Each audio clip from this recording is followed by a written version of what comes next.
ప్రతి ఏటా సంక్రాంతి పర్వదినాన్ని పురస్కరించుకుని ఆర్యవైశ్య సంఘం పట్టణ ప్రధాన కార్యదర్శి దెబ్బడి ఉల్లాస్ తన సామాజిక సేవను కొనసాగిస్తున్నారు.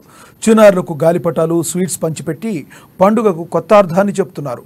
అందులో భాగంగా ఇవాళ సంక్రాంతి పండుగ సందర్భంగా పట్టణంలోని కైలాస్ నగర్లో గల తన ఇంటి వద్ద పిల్లలకు గాలిపటాలను, స్వీట్లను పంచిపెట్టి మరోసారి గొప్ప మనసును చాటుకున్నారు. పండుగంటే అందరూ కలిసిమెలిసి ఆనందంగా జరుపుకోవాల్సిన వేడుకని చాటి చెప్పారు. ఈ సందర్భంగా కాలనీ వాసులతో పాటు పలువురు ఆయనను అభినందించారు.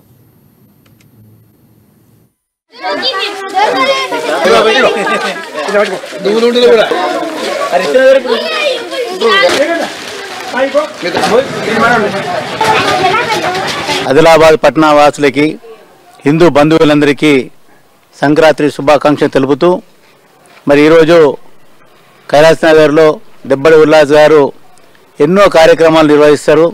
మరి దాంట్లో భాగంగానే మకర సంక్రాంతి సందర్భంలో మనం హిందూ ధర్మం ప్రకారంగా పిల్లలందరూ కూడా కైట్ ఎగిరేయడము, కైట్లను ఆడడము, ఇది గాలిపటంతో ఎన్నో అనుభూతి పొందే కార్యక్రమాలు చేస్తే మన హిందూ సాంప్రదాయంలో మరి పిల్లలకు కూడా తన వంతు ఒక గాలిపటాలను కూడా ఇవ్వడము, ఇది ఆనవాయితీగా కొన్ని 7 సంవత్సరాల నుంచి చేస్తున్నటువంటి కార్యక్రమం. పిల్లలందరూ కూడా ఆనందంగా తన ఇంటి ముందర వచ్చేసి మరి కైట్లను తీసుకొని ఎగిరేస్తూ మరి ఈరోజు సంక్రాంతి పండుగ ఆనందోత్సవంలో గడుపుకుంటున్న సందర్భంలో మరి ఉల్లాస్ గారికి కూడా మా శుభాకాంక్షలు తెలుపుతున్నాం.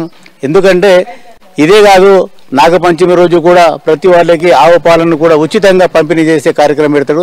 స్కూళ్ళల్లో కూడా పిల్లలకి ఎక్కడన్నా ఎవరికి ఇబ్బందులున్నా వారికి పాఠ్య పుస్తకాలు కానివ్వండి, పలకలు కానివ్వండి, ఇంకా ఇతర వస్తువులను కూడా సమకూరుస్తూ ఎన్నో కార్యక్రమాలు నిర్వహిస్తున్నటువంటి